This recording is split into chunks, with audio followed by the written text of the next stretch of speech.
موږ ته د مرګ تذکره کوي چې مرګ دپاره ګوره ځان تیار کوي. کل نفس ذائقة الموت، هر یو نفس چې کوم دی هغه به د مرګ ذایقه څکي. ثم الینا ترجعون، بیا به زموږ طرف ته راګرځولی کېږي. دا ټول خلک به زموږ خواله راځي، بل طرف ته نشي تللی. بل ځای کې الله رب العالمین فرمایي په سورة آل عمران کې کل نفس ذائقة الموت، هر نفس به د مرګ ذایقه خامخا څکي. هر نفس باندې به خامخا دا مرګ راځي. دا تریخ ګوټ به یو ځل تیروي.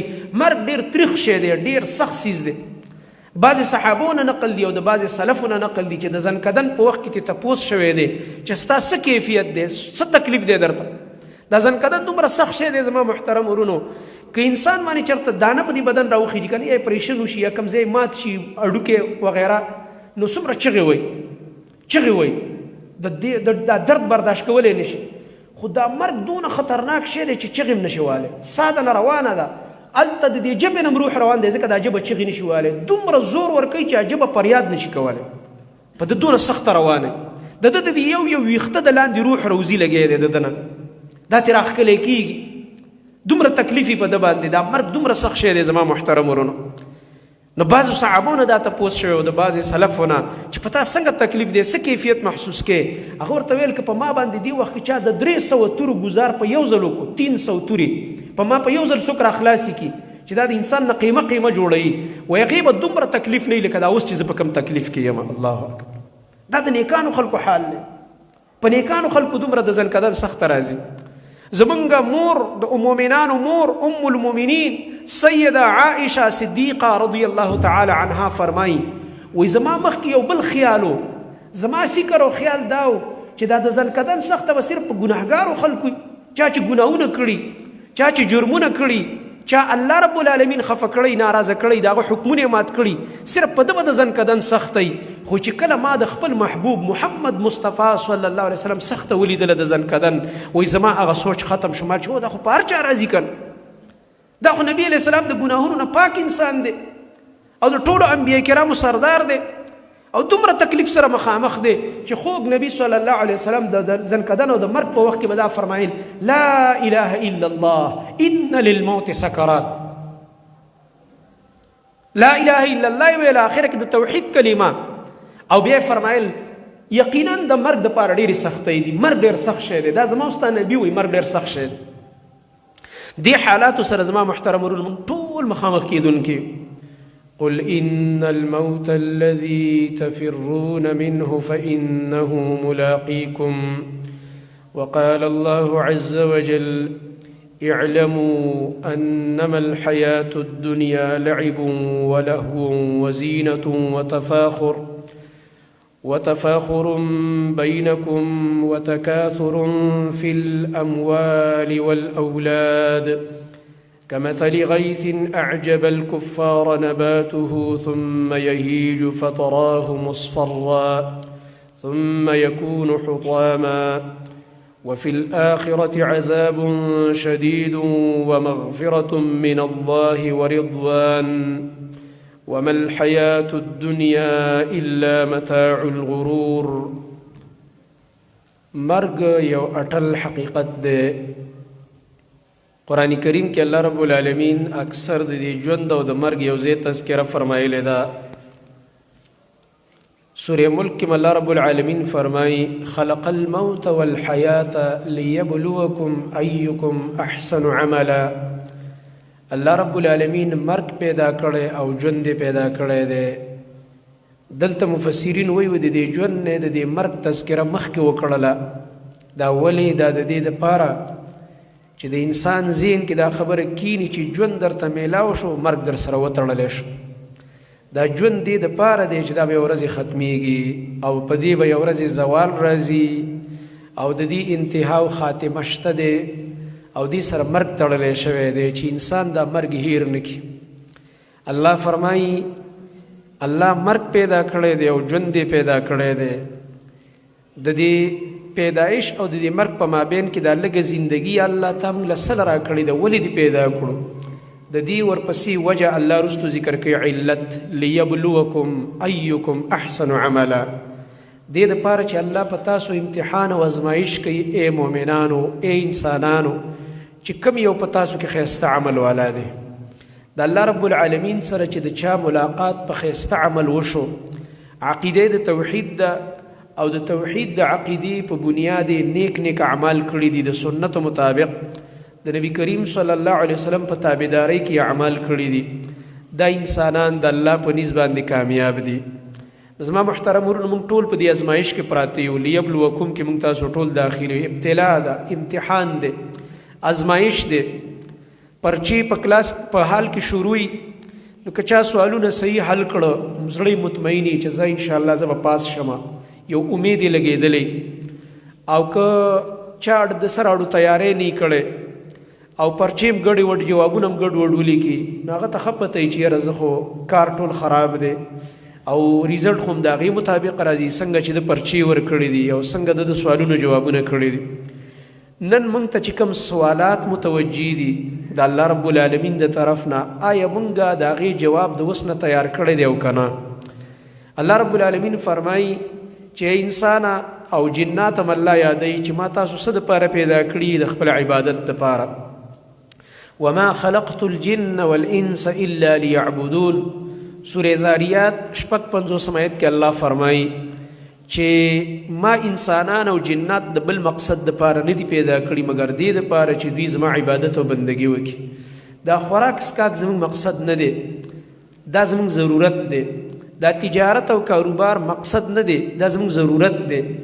دا رال الله جایز کړي دي، دا رال الله حلال کړي دي. نکاحونه او دغه رنګه غم خادي، رشته داری پالل، روزګار کول او حلال رزق پیدا کول، خوراک سکاک کول، څومره حلال شی نه دی. الله موږ ته خورئ او څکئ، کلو واشربو، قرآن کې راته الله خورئ او څکئ. زما زه در باندې اړو دا پابندي نه لګم، او چې کوم شی مې حرام کړی هغې نه پکې ځان ساته.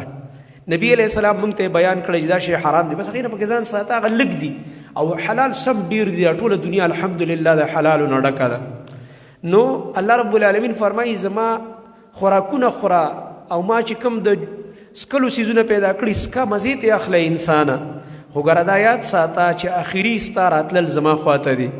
کم الله چې ته اول پیدا کړی او په تا کې روح واچولو، ام هغه الله سبحانه وتعالی چې ستا دغه مړې نطفې د یو څاڅکي نه ته انسان جوړ کړلی، ام هغه رب ستا د دې زرې زرې اډوکو نه چې دا به خاورې شوي، هغه الله چې په څاڅکي کې دا روح اچولی شو، اخره کې ته انسان پیدا کړو. نو داسې اوس خو لا انسان تیار دی، نو د دې شته اډوکو نه څنګه یې بیرته نشي پیدا کولی؟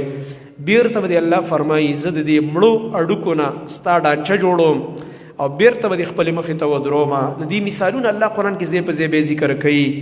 الله فرمایي لکه کافرو به دې خبره کې شک کوو چې دا به څنګه مونږ ژوندي کیږو، دا خو به مونږ زری زری شوي یو. من یحیی العظام وهي رمیم. مشرکانو به ویلې چې څوک به دا زری زری اډوکي په سوره یاسین کې دي، دا به څنګه څوک را ژوندي کي؟ داسې به هم څوک چې لا دې کې به ژوند واچوي. الله رب العالمین خپل نبي ته وایي، ورته ووایه قل یحییها الذي انشأها اول مره. ورته ووایه ای زما نبي دا زاړه اډوکي او دا زری زری خاورې شوي اډوکي به هغه ذات را ژوندي کي چې هغه اول ځل پیدا کړی دا بدن. اول ځل دا بدن چا جوړ کړی، اول ځل دې بدن کې روح چا اچولی. بیخي اس یو ساس کې او د ساس کې نه انسان جا جوړ کړو.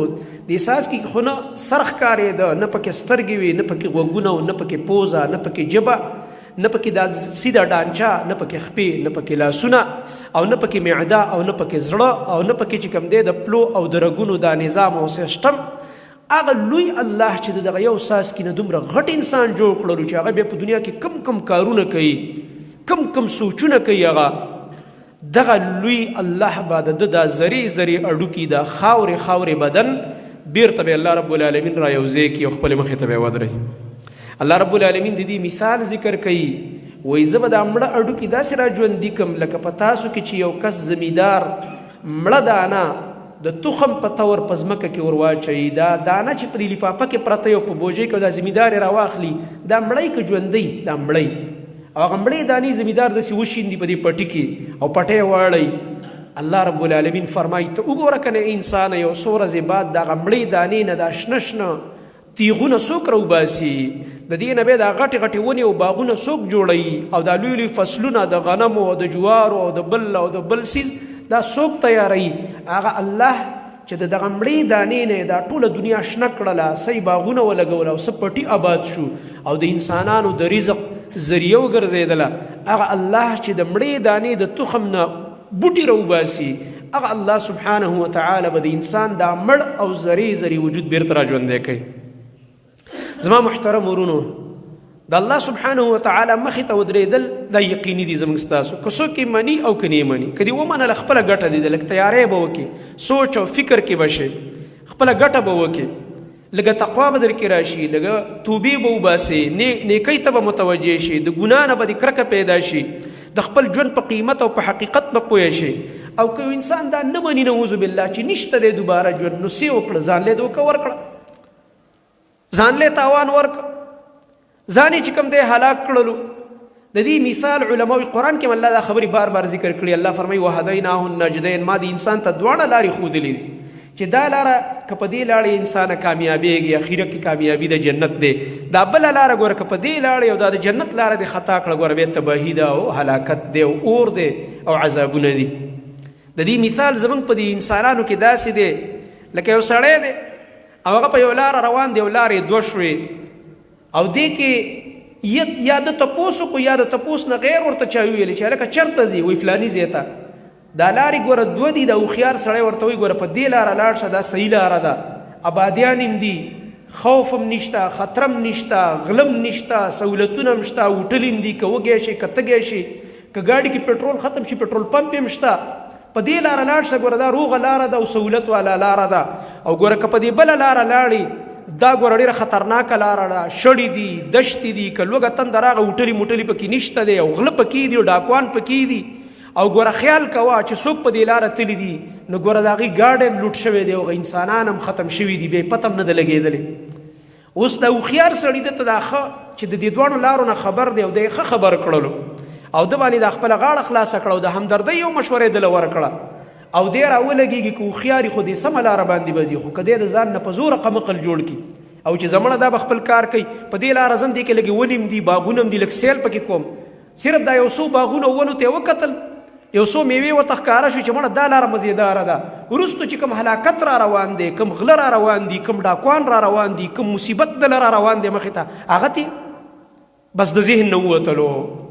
نو چې دې څنګه لږ مخکې مزل وکړي او هماغه شړې او دشتې او دغه رنګه مصیبتونه شروع شي او غله او ډاکوان راوځي او لوټي کړي او تباه او بربادي کړي او هم د بدن ختم شي، هلاکت کې پرېوځي، مړي کړي او قتل یې کړي او هم تیا ګاډی او سرمایه واخلي. په دې وخت کې چې د هوښیار انسان دی پویه کړی هم دی او د په زوره ځان دی هلاکت سره مخامخ کړو، نو څوک ملامته دی؟ دی په خپله ملامته دی، په خپله ملامته دی. الله رب العالمین موږ ته ویلي دي چې ګوره دا ته یو څو د ګناه د یو څو خوندونه او چمک دمک ته ګوري، لکه دې قمقل سړي چې د یو څو ونو ته وکته چې مړه خو باغونو لار ده، دا خو ډېره ښایسته لاره ده، دې کې خو میوې دي، باغونه دي، میوې به مو خورم او مزې به وکړم. څنګه چې د یو څو میوو دی دوکه کړو خو اخره کې هلاک او تباه شو، دغه شانې انسانه دا یو څو ګناهونه دي، ستا به د یو 10 منټو خوند او مزه وي، د یو ګنټې خوند او مزه به وي، تیوا به اخلې، خو ګوره یاد ساته اخره کې ستا هلاکت او تباهي ده. ګوره او دا بله لاره دا د نیکو لاره ده، دا د تقوا لاره ده، دا د الله د بندګۍ لاره ده، دې کې ستا ایمان محفوظ کیږي او دې کې چې کوم دی ستا نیک اعمال جمع کیږي، په دې لاره لاړ شه، دا د کامیابۍ لاره ده. قرآن کې الله رب العالمین فرمایلي دا خبره بار بار چې انسان ما پیدا کړلو، اوس د ده خوښه ده چې دې شکر ګزار جوړېږي او که ناشکره جوړېږي. عقل مې ورکړی دی، کتاب مې نازل کړی دی، د کتاب سره پیغمبر د دې کتاب وضاحت کړی دی، محمد رسول الله صلی الله علیه وسلم یو خبره هغه موږ ته راښودلې ده چې دا د جنت لاره ده او دا د جهنم لاره ده، دا حق لاره ده او دا باطله لاره ده، دا د کامیابۍ ده او دا بله د تباهۍ ده. ټوله خبره موږ ته واضحه ده. زما محترم د دې باوجود که موږ ځان په زوره دوکه کوو، نو دا موږ په خپله د ځان سره ظلم کوو، په زوره چې کوم دی ځان هلاکت کې اچوو. قرآن کریم کې الله رب العالمین بار بار موږ ته د مرګ تذکره کوي چې مرګ دپاره ګوره ځان تیار کوي. کل نفس ذائقة الموت، هر یو نفس چې کوم دی هغه به د مرګ ذائقه سکي، ثم الینا ترجعون، بیا به زموږ طرف ته راګرځولی کېږي، دا ټول خلک به زموږ خواله راځي، بل طرف ته نشي تللی. بل ځکه الله رب العالمین فرمایي په سورة آل عمران کې کل نفس ذائقة الموت، هر نفس به د مرګ ذائقه خامخا سکي. هر نفس باندې به خامخا دا مرګ راځي، دا تریخ ګوټ به یو ځل تیروي. مرګ ډېر تریخ شی دی، ډېر سخت څیز دی. بعضې صحابو نه نقل دي او د بعضې سلفو نه نقل دي چې د زنکدن په وخت کې ته تپوس شوی دی چې ستا څه کیفیت دی، څه تکلیف دی درته. دا زنکدن دومره سخت شی دی زما محترم ورونو، که انسان باندې چېرته دانه په دې بدن راوخېږي که نه، یا پریشن وشي یا کوم ځای مات شي هډوکې وغیره، نو څومره چغې وایي، چغې وایي، دا درد برداشت کولی نه شي. خو دا مرګ دونه خطرناک شی دی چې چغې هم نشي والی. ساده نه روانه ده، هلته د دې ژبې نه روح روان دی، ځکه دا ژبه چغې نشي والی. دومره زور ورکوي چې ژبه فریاد نشي کولی، په ده دونه سخته روانه. د ده د یو یو ویښته د لاندې روح روزي لګی دی د ده نه، دا ترې راښکلی کېږي. دومره تکلیف په ده باندې، دا مرګ دومره سخت شی دی زما محترم ورونو. نو بعضو صحابو نه دا تپوس شوی او د بعضې سلفو نه چې په تا څنګه تکلیف دی، څه کیفیت محسوس کې. هغه ورته ویل که په ما باندې دې وخت کې چا د 300 تورو ګزار په یو ځل وکړو، 300 تورې په ما په یو ځل څوک راخلاصي کړي چې دا د انسان نه قیمه جوړوي، وایي هغې به دومره تکلیف نه وي لکه دا اوس چې زه په کوم تکلیف کې یم. الله اکبر. دا د نیکانو خلکو حال دی. په نیکانو خلکو دومره د زنکدن سخته راځي. زمونږ مور د مؤمنانو مور ام المؤمنین سیده عائشه صدیقه رضی الله تعالی عنها فرمایي، وی زما مخکې یو بل خیالو، زما فکر او خیال داو چې دا د زنکدن سخته به صرف په ګناهګارو خلکو، چا چې ګناهونه کړي، چا چې جرمونه کړي، چا الله رب العالمین خفه کړی، ناراضه کړی، دغه حکمونه مات کړي، صرف په ده به د زنکدن سختی. خو چې کله ما د خپل محبوب محمد مصطفی صلی الله علیه وسلم سخته ولیدله د زنکدن، وایي زما هغه سوچ ختم شو. ما چې دا خو په هر چا راځي که نه، دا خو نبی علیه السلام د ګناهونو نه پاک انسان دی او د ټولو انبیا کرامو سردار دی او دومره تکلیف سره مخامخ دی چې خوږ نبی صلی الله علیه وسلم د زنکدن او د مرګ په وخت کې به دا فرمایل، لا اله الا الله ان للموت سکرات. لا اله الا الله ویل آخره کې د توحید کلمه، او بیا فرمایل یقینا د مرګ دپاره ډېرې سختۍ دي، مرګ ډېر سخت شی دی. دا زما او ستا نبي وایي مرګ ډېر سخت شی دی. دې حالاتو سره زما محترم ورونو موږ ټول مخامخ کېدونکي.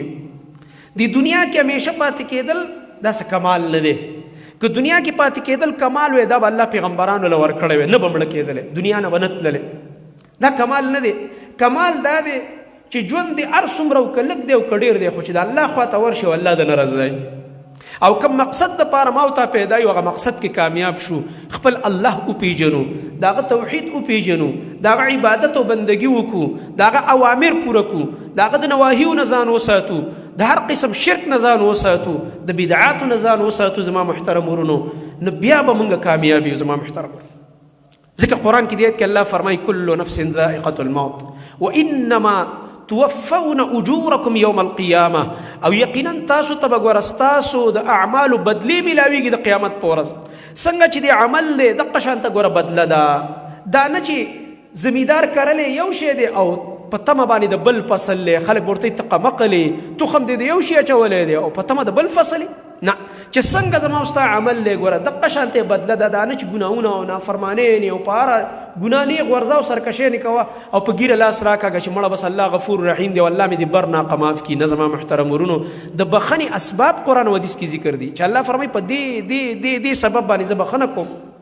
نبی علیه السلام په حدیثو کې ذکر کړي دي، هغه اسباب به اختیارو او په هغې کې الحمدلله ټولو نه لوی او اسان سبب څه دی؟ موږ تاسو ټولو نه نافرمانۍ کېږي، توبه، هر وخت الله ته توبه ایستل. هره شپه چې وده کېږي د مخکې نه د ټولو ګناهونو نه توبه وباسه، بیا وده شه او سترګې پټې کا. عبدالله ابن عمر رضی الله تعالی عنهما هغه به فرمایل، وایي زه چې د شپې وده کېږم هره شپه زما د وده کېدو نه مخکې ما خپل وصیت د خپل بالښت د لاندې ایښی لیکلی مي.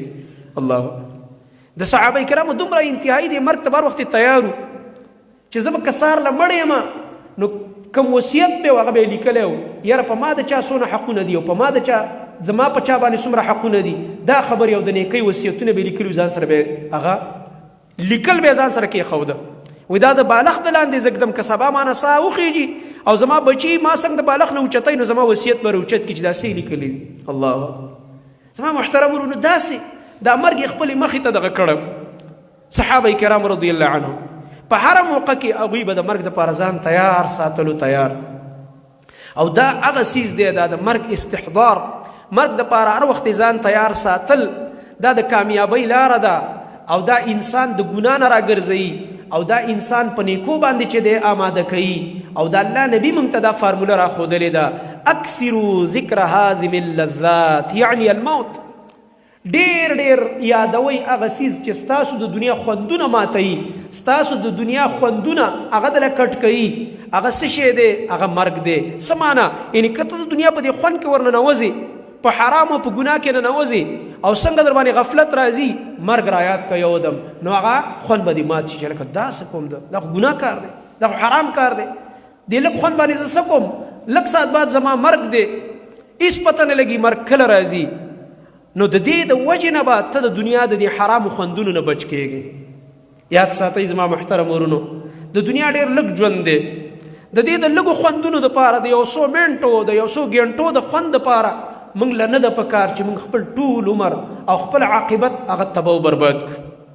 نبی کریم صلی الله علیه وسلم دا فرمایلی و، وایي حجبت الجنة بالمکاره وحجبت النار بالشهوات. جنت باندې پرده کېښودی شوې ده د تکلیفونو، او په جهنم باندې پرده کېښودی شوې د خواهشاتو او د مزو د خوندونو. الله اکبر. ناشنا حدیث. نبی علیہ السلام فرمایي دا جنت پټ کړی شوی دی په څه؟ په تکلیفونو.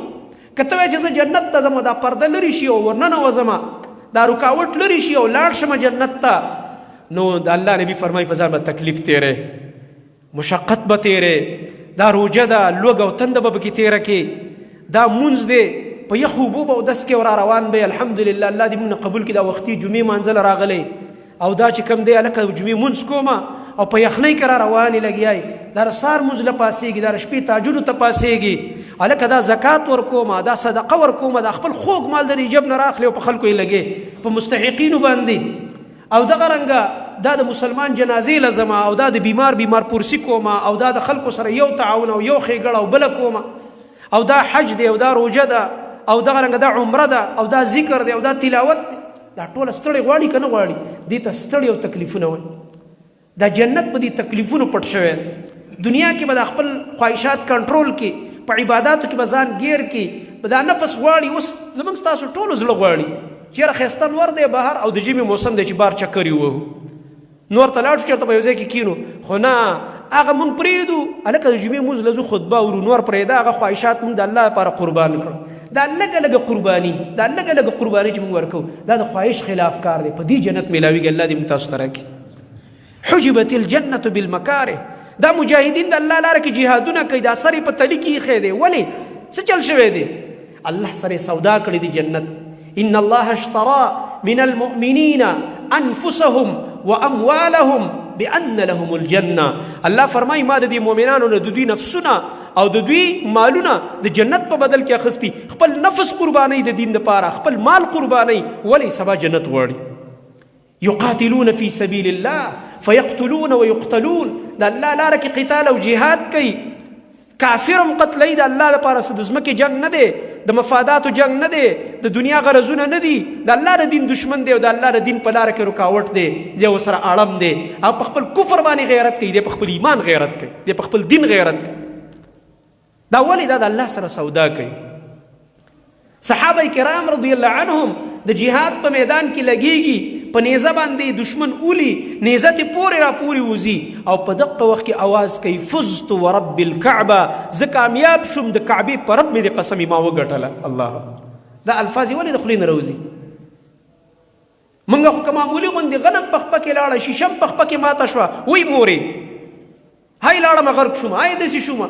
موږ خو دا خبرې کوو. صحابه کرام رضی الله عنهم د الله سره څومره مینه ده، د دې جنت سره څومره مینه ده. نیزه ته پورې را پورې وځي او لږ ساعت بعد شهید کېږي اوس، او دی دا الفاظ وی فزت ورب الكعبه، زه کامیاب شوم، زما د کعبې په رب قسمي.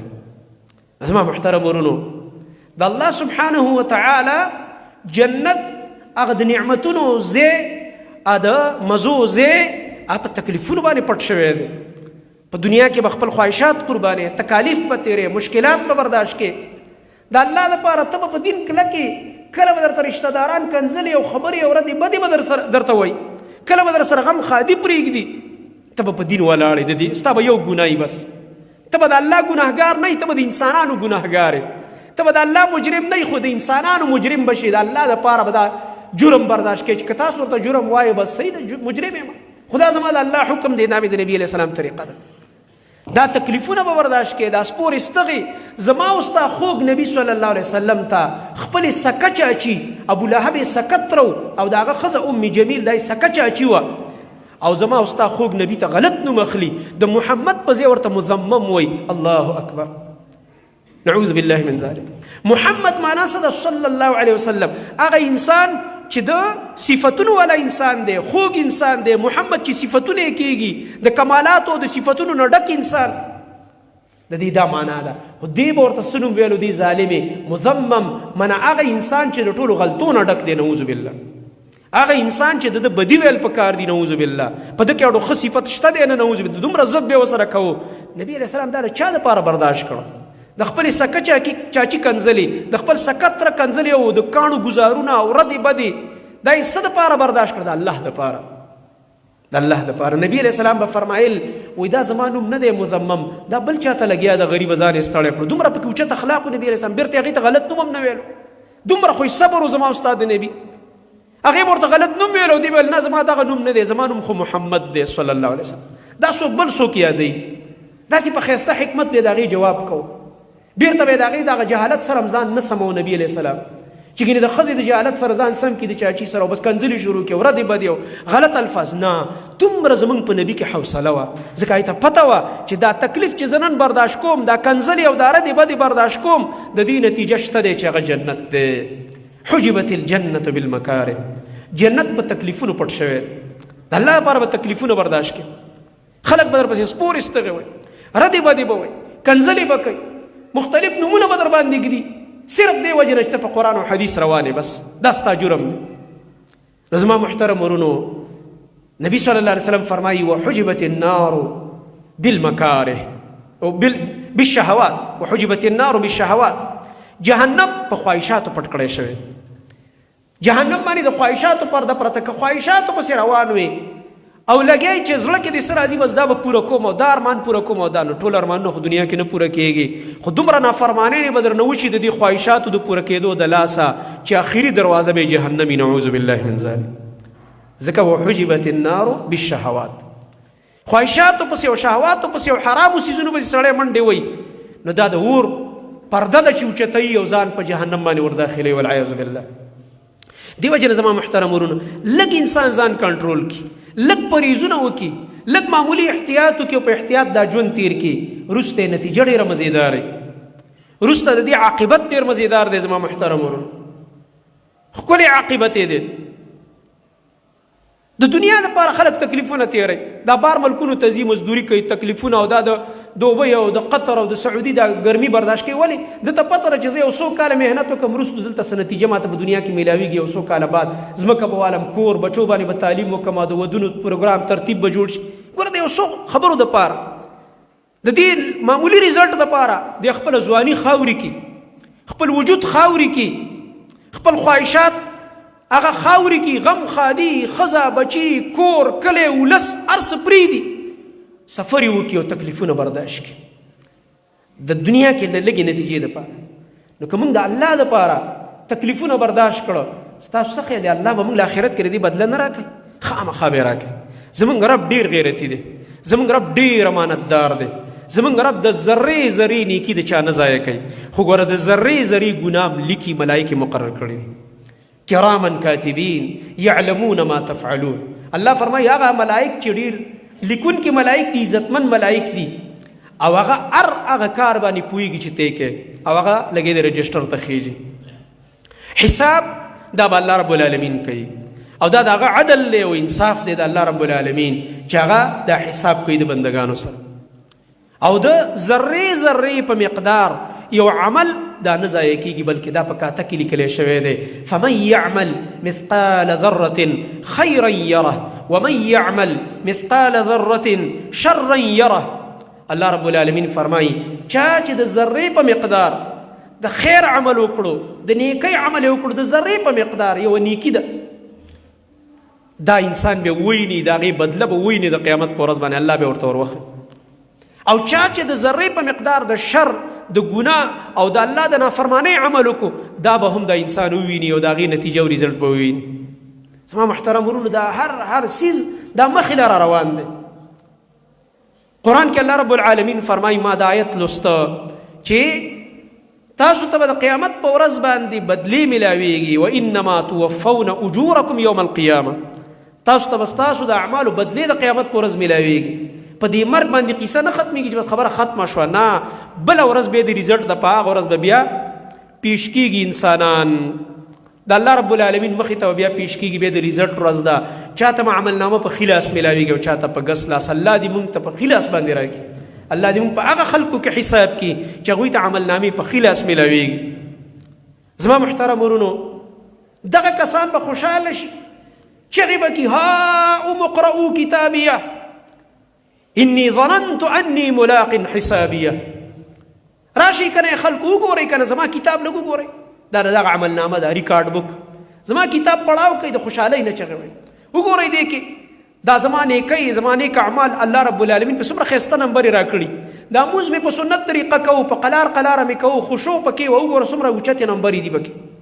دا روژه مې وګورئ، دا زکات وګورئ، دا حج وګورئ، دا صدقه، دا هغه یو نیک عمل، دا د بیمار پرسی، دا د ګاونډیانو سره ښه سلوک، دا د غریبانانو مسکینانو یتاماو سره چې کوم دی هغه ښېګړه، او دا وګوره هغه د مسلمان جنازه کې شرکت، او دا وګوره د یو مشر سپینګیري عزت او اکرام او احترام، او دا مې چې کوم دی هغه د شپې تهجد، او دا مې تلاوت، او دا مې اذکار. په دې هر عمل باندې اعلی نمبر یې اخیستی دي، ځکه په اخلاص باندې اعمال کړي دي، په اخلاص باندې.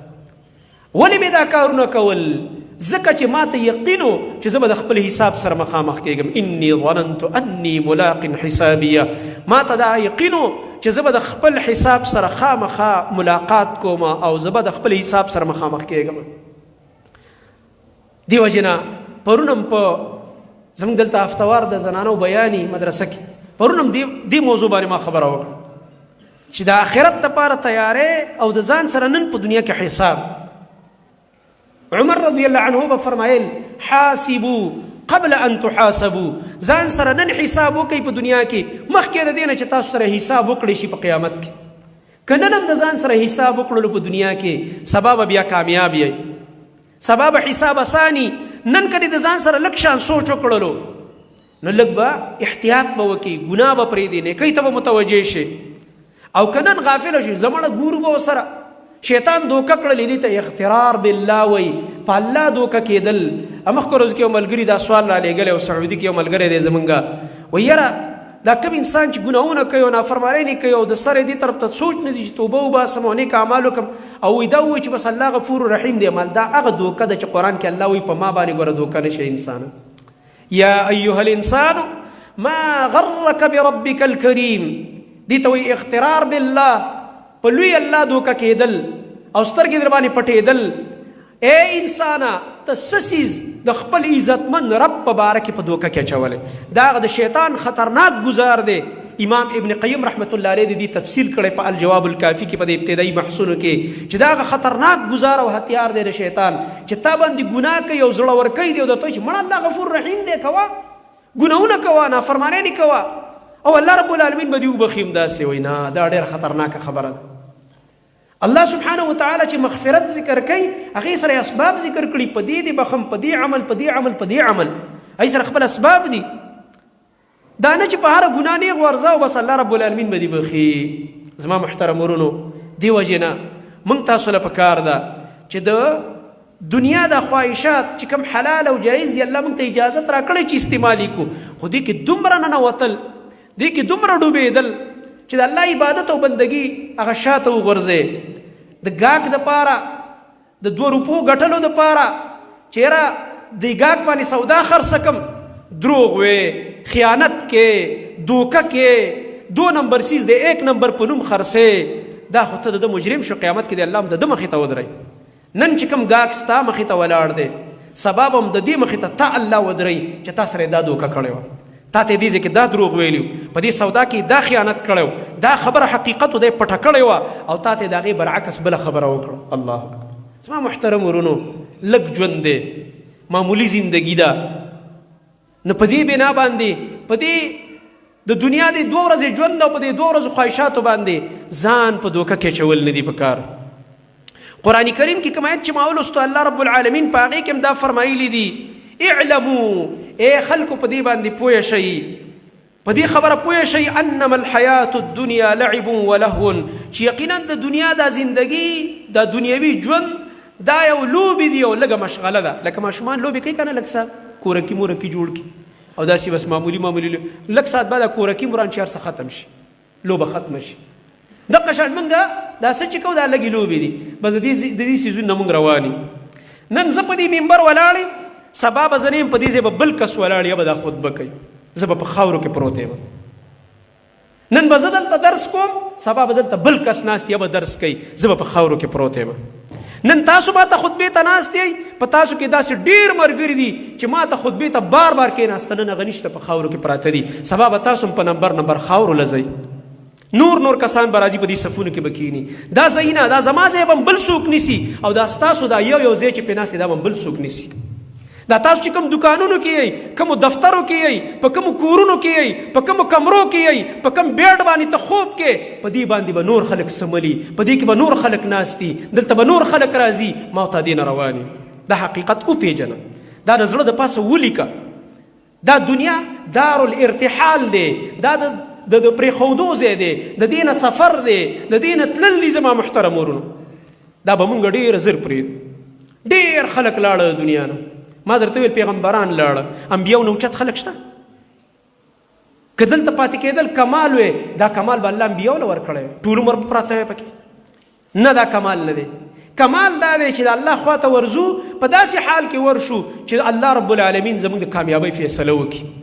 نبی کریم صلی الله علیه وسلم فرمایلی و د انسان هغه فیصله به د په آخري خاتمه باندې کېږي، اعتبار د آخري خاتمې له دی. او دا ډېر ناشنا حدیث دی، سړی چې کله اوري ډېر یېرېږي. یو انسان په ټول عمر نیک اعمال کړي، یو لیش به جنت ته نږدې شوی، یو دم به نعوذ بالله الله دې زموږ د ټولو حفاظت وکړي، والله رب العالمین دې زموږ د ایمان حفاظت وکړي، تر مرګه پورې دې الله په دین باندې په استقامت سره وساتي.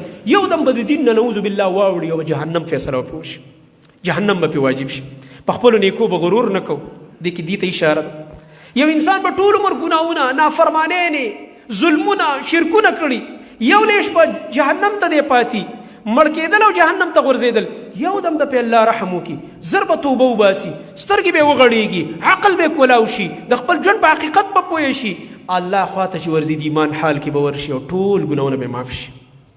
زما محترم ورونو آخري خاتمه دې له اعتبار دی.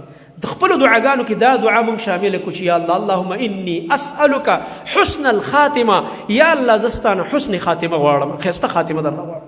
دا دعا یاده کړه، سجده کې هم وایه اللهم انی اسألک حسن الخاتمه، یا الله زه تانه ښایسته خاتمه غواړم چې دنیا نظم او آخري خاتمه مې مزیداره شي.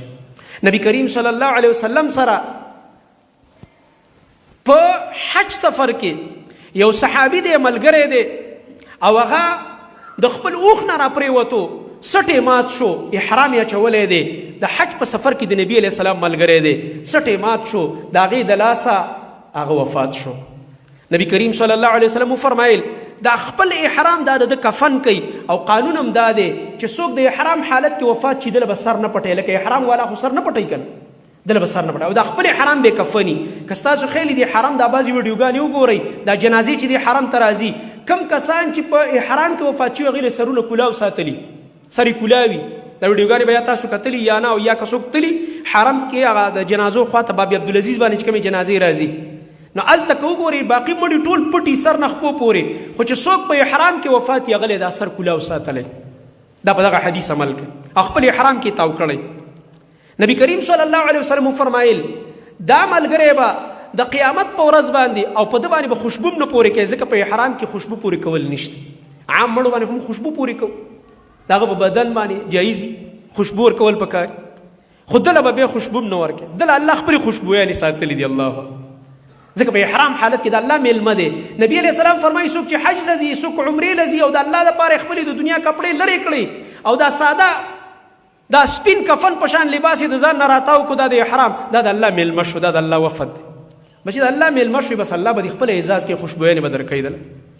نبی کریم صلی الله علیه وسلم فرمایل دا به د قیامت په ورځ را رواني په داسې حال کې چې میدان محشر کې به دا د لبیک چغې وهي د زما دا ملګری لبیک اللهم لبیک لبیک لا شریک لک لبیک ان الحمد والنعمة لک والملک لا شریک لک. دا اوازونه به کوي را روان بی ځکه د آخري خاتمه په دغه اوازونو وشوله. احرام یې اچولی او لبیک نارې والې او په دې کې دنیا نه لاړی. او بالحدیث کې راځي نبی کریم صلی الله علیه وسلم فرمایي انما یبعث العبد على ما مات.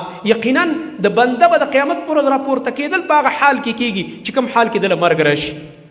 موږ له دا په کار ده ډېر زموږ نوجوانان ملګري د خطبې له راځي الحمدلله څوک یې په نیټ باندې اوري ټولو ته مې دا نصیحت دی اکثر په چکر ځي ګاډي ورله الله ورکړي دا د الله نعمت دی د الله د نعمت ناشکري مه کوه. کله پکې ځان ته غلط فلمونه لګولي سکرین پکې لګولي او کله پکې کوم داسې آډیو غانې ځان ته لګولي او رواني الله مکه که اوس یو اکسیډنټ وشو یو درز وشو نو په کوم حال کې الله له ورغی اخري خاتمه دې په کوم حال راغله اې د الله بنده دا څه کې د مونځ ټایم در باندې راغی مونځ مه پرېږده کیدای شي دی اوس در باندې مرګ راشي بې لمازه به د الله خواته ورشي په داسې حال کې د الله خواته ورشه چې تا مونځ کړی دی فریضه دې ادا کړی لیټوالی مه کوه. نو زما محترم ورونو زمونږ د ټولو د الله خواته ورتګ دی. الله رب العالمین فرمایي پوه شئ دا دنیا یو مشغله ده او لوبې دي وزینة لږ ډول دی د یو څو ورځو وتفاخر بینکم وتکاثر فی الاموال والاولاد او دا خپل مینځ کې په یو بل باندې فخر دی. دنیا کې خلک په مالونو باندې او په څه باندې فخر کوي زه په تا او ته په ما دا ښه کار نه دی. الله فرمایي دا څه فخرونه هم شروع کړي وتکاثر او یو بل باندې ډېروالی کوي زه وایم چې زما مال ډېر شي دی بل نابل چې ودرېږه زما د سره مقابله ده چې زما مال ډېر شي. نبی علیہ السلام فرمایي د قیامت علامه دا ده چې خلک به هغه خلک چې په غرونو کې اوسېدل او په بانډو کې او ګډې او بیزې به یې ساتلي او د خپو پیزار به یې نه د خپو پیزار به یې نو خپې به له خپې به ګرځېده وس یې نه کېده او د بدن جامې به یې نه وي د دې وس نه کېده. پخوانو سپین ږیرو نه تپوس پخوا ډېره غریبي وه. دا خلک به ښارونو ته راشي او یتطاولون فی البنیان په آبادو کې به یو بل سره مقابله شروع کړي. دا نن سبا چې دا لوی لوی بلډینګونه ولاړ دي دا آبادۍ موږ الله دې نه نه یو منع کړي چې حلال مال وګټي جوړوه بلډینګ خو مقابله به شروع شي په مال کې دا د قیامت علامه ده. تا 10 چته بلډینګ جوړ کو زه کوشش کوم چې زه 12 چت منظور کما بل وایي چې زه 15 چت منظور کما. دا آبادیانې او دا چې شروع شي کله دنیا کې نو دا د قیامت علامه ده. بیا دنیا ورانېدو ته نږدې شول. زما محترم ورونو موږ ټول د دنیا نه روان یو زموږ د ټولو د دنیا نه سفر دی او منګه دلته همیشه پاتې کېدو والا نه یو. الله سبحانه وتعالی فرمایي وایي د دې مثال داسې دی او په دې دنیا کې وایي انسان ډېروالی ښکاره کوي په اموال او په اولادو باندې چې مال مې ډېر شي اولاد مې ډېر شي. کمثل غیث اعجب الکفار نباته وایي دا داسې ده لکه یو زمیندار دی او فصل یې کرلی دی او فصل یې راوخت خوشحاله دی ورته چې زما خو ډېر ښایسته فصل وشو. یو څو ورځې بعد چې ګوري ثم یهیج فتراه مصفرا بیا هغه فصل مات را مات شي زیړ شي خراب شي زری زری شي شړه ځمکه بیا پرته وي بله ورځې. دغه شان ما ورته نن روغ جوړ زه خبرې کوم تر و تازه ښکارم تاسو ته تاسو هم تر و تازه راغلي یئ ما ورته باندې بیماري بیا زیړوالی بیا د فصل په شان ته را ماتېدل او بیا ختمېدل او د دنیا نه تلل. زما محترم ورونو موږ ټول روان یو د الله خواته روان یو. نو په دې بنا باندې د مرګ دپاره هر وخت ځان تیار ساتل هر وخت ځان تیار ساتل زما محترم ورونو. او اخرت په ورځ د قیامت په ورځ باندې دوه لارې دي بله نشته اما الى الجنه و اما الى النار. یا جنت ته تلل دي او یا جهنم ته تلل دي زما محترم ورونو. اوس نه موږ له دا سوچ پکار دی چې دا زه کوم اعمال کوم دا د جنت اسباب دي که الله مکه نعوذ بالله من ذلک دا چېرته د جهنم اسباب دي. دا سوچ موږ تاسو له پکار دی. زما محترم ورونو د نبی کریم صلی الله علیه وسلم دې خبرې ته وګوره. دا حدیث هغه حدیث دی چې د انسان هغه په د بدن باندې دا ویښته داسې ودروي. رسول الله صلی الله علیه وسلم فرمایي زه کله کله یو کجوره وګورم په لاره پرته او زه د دې یرې نه نه خورم چې کیدای شي دا صدقه او صدقه په ما حرامه ده. الله ضرورت مې ورته وي وږی یم یم خو زه هماسې نه پردې مال دی پته نه لګي دا څه شي مال دی. زما او ستا نبي یو کجوري ته زړه نه ښه کوي. نن زمونږ غټ غټو څیزونو ته زړه د سره رپېږي نه یریږم نه غټ غټ خیانتونه لوی لوی دوکې لوی لوی فراډونه حیران به پاتې شي. دا خو وروسته بیا د دې حساب دی وروسته خو بیا غټې کاتې دي دا خو فایلونه کولاویږي. دا خو د مال په باره کې دوه تپوسه دي ما نم دی او تا نم دی او د هر چا نه دی. نبی علیه السلام فرمایي د مال په باره کې به تپوس کېږي وعن ماله من اين اكتسبه وفيما انفقه. من اين اکتسبه، د کوم ځای نه دی ګټلی دی. اول د دې آمدن د ذریعې تپوس دی چې ستا دا مال چې تا ته راتلو دا د کوم ځای نه راتلو، ستا ذریعه د آمدن حلاله او که حرام. او دویم بیا دې لګولی په څه کې دی. زما محترمونو دا ټولې خبرې مخې ته را روانې. د انسان دا خپې چې دی دا به د قیامت نه میدان نه خوځېږي او دغه رنګه دې ځمکې به نیولی د انسان. او د دې خبرو به زم جواب ورکوم او تم. الله سبحانه وتعالی دې زمونږ ستاسو غفلتونه ختم کړي. الله رب العالمین دې موږ له د هغه اعمالو توفیق راکړي چې سبا قیامت کې د الله مخې ته شرمنده ونه درېږو او د الله سبحانه وتعالی د طرف نه زمونږ په باره کې د رضا او دغه رنګه د جنت فیصله الله سبحانه وتعالی وکړي. اقول قولي هذا واستغفر الله لي ولكم ولسائر المؤمنين.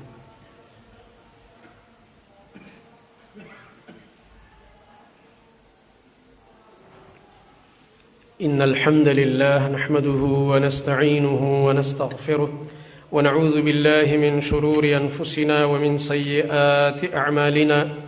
من يهده الله فلا مضل له ومن يضلل فلا هادي له. وأشهد أن لا إله إلا الله وحده لا شريك له وأشهد أن محمدا عبده ورسوله صلى الله تعالى عليه وعلى آله وصحبه أجمعين. أما بعد فأعوذ بالله السميع العليم من الشيطان الرجيم من همزه ونفخه ونفثه. قل إن الموت الذي تفرون منه فإنه ملاقيكم. قرآن کې الله رب العالمین فرمایي ای زما نبی دی خلکو ته ووایه یقینا هغه مرګ چې تاسو د هغې نه تښتئ دا به ستاسو مخې ته راځي. زما محترم ورونو دا مرګ یو اټل حقیقت دی او زه تاسو ته نغد خپله واقعه وایم. پرونی زموږ ترور نن وفات د بیګا وفات شول او اوس 3 بجې جنازه ده د هغې.